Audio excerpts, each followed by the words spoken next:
Hello दोस्तों, मेरा नाम है रविकांत राजपूत और स्टीफन स्टोरेज में आप सभी का स्वागत है। हमारी आज की कहानी का शीर्षक है पर, परमात्मा और किसान।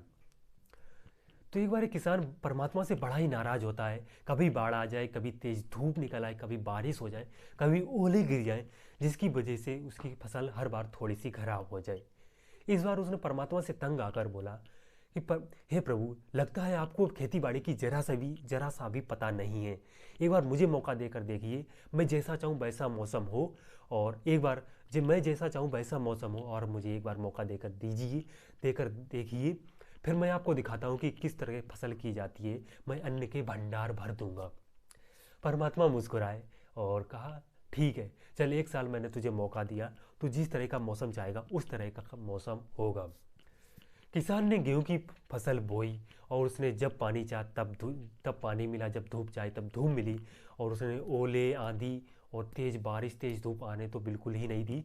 और समय के साथ फसल भी बढ़ी और किसान की भावनाएं, उत्साह भी उसका बढ़ा। उसने मन ही मन सोचा कि अब मैं परमात्मा को दिखाऊंगा कि किस तरीके से फसल की जाती है। इस धीरे धीरे करके फसल काटने का भी समय आया और किसान फसल काटने के लिए चला। फसल काटने जब बैठा ही था वो, तभी उसको फसल काटने, क्योंकि इस बार जैसी फसल और कभी भी नहीं हुई थी, इससे किसान काफ़ी ज़्यादा खुश था। और जब वो फसल काटने के लिए बैठा तो वो अपने छाती पे हाथ धर कर रह गया, क्योंकि गेहूं की बाली तो थी, लेकिन बाली के अंदर एक भी दाना नहीं था, गेहूं नहीं था, सारी बाली खोखली थी। और तो उसने परमात्मा से कहा, हे प्रभु, ये क्या हुआ? तब परमात्मा उससे बोले, ये तो होना ही था। तुमने तुमने गेहूं के पौधे को किसी भी प्रकार की चुनौतियों का सामना तो करने ही नहीं दिया। उन्हें उन्हें उसे संघर्ष का जरा सा भी एहसास नहीं होने दिया, जिसकी वजह से उसके अंदर एक भी बाली नहीं, एक भी जिससे बाली के अंदर एक भी गेहूं नहीं हुआ, सारी बाली खोखली रह गई। क्योंकि जब जब पौधे के ऊपर जब तेज बारिश होती है, तेज धूप निकलती है, ओले गिरते हैं, तो पौधा अपने बल से खड़ा रहता है और अपने अस्तित्व को बचाने का, और अपने संघर्ष करके अपने अस्तित्व को बचाने का प्रयास करता है। यही संघर्ष बल के रूप में उसके उसके अंदर एक ऊर्जा इकट्ठी करता है और एक जीवटता लाता है, उभारता है।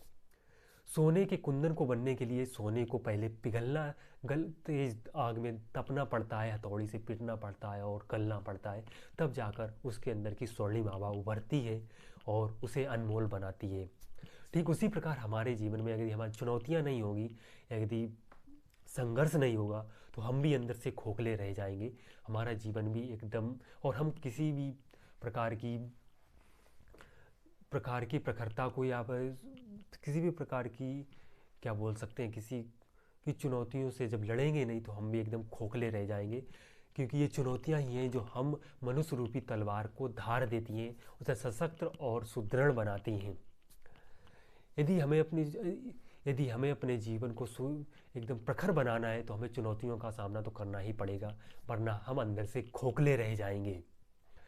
यदि अपने जीवन को प्रखर और प्रतिभाशाली बनाना चाहते हैं, तो चुनौतियों का सामना तो करना ही पड़ेगा। तो ये थी हमारी आज की स्टोरी। कैसी लगी आप हमें कमेंट में बताइएगा। ये थी थोड़ी इंस्पायरिंग स्टोरी थी, और ये थी हमारी 100 डेज 100 स्टोरी चैलेंज की स्टोरी नंबर 7। चलिए मिलते हैं कल की स्टोरी में, तब तक के लिए keep story telling practice, and thanks for watching. Bye.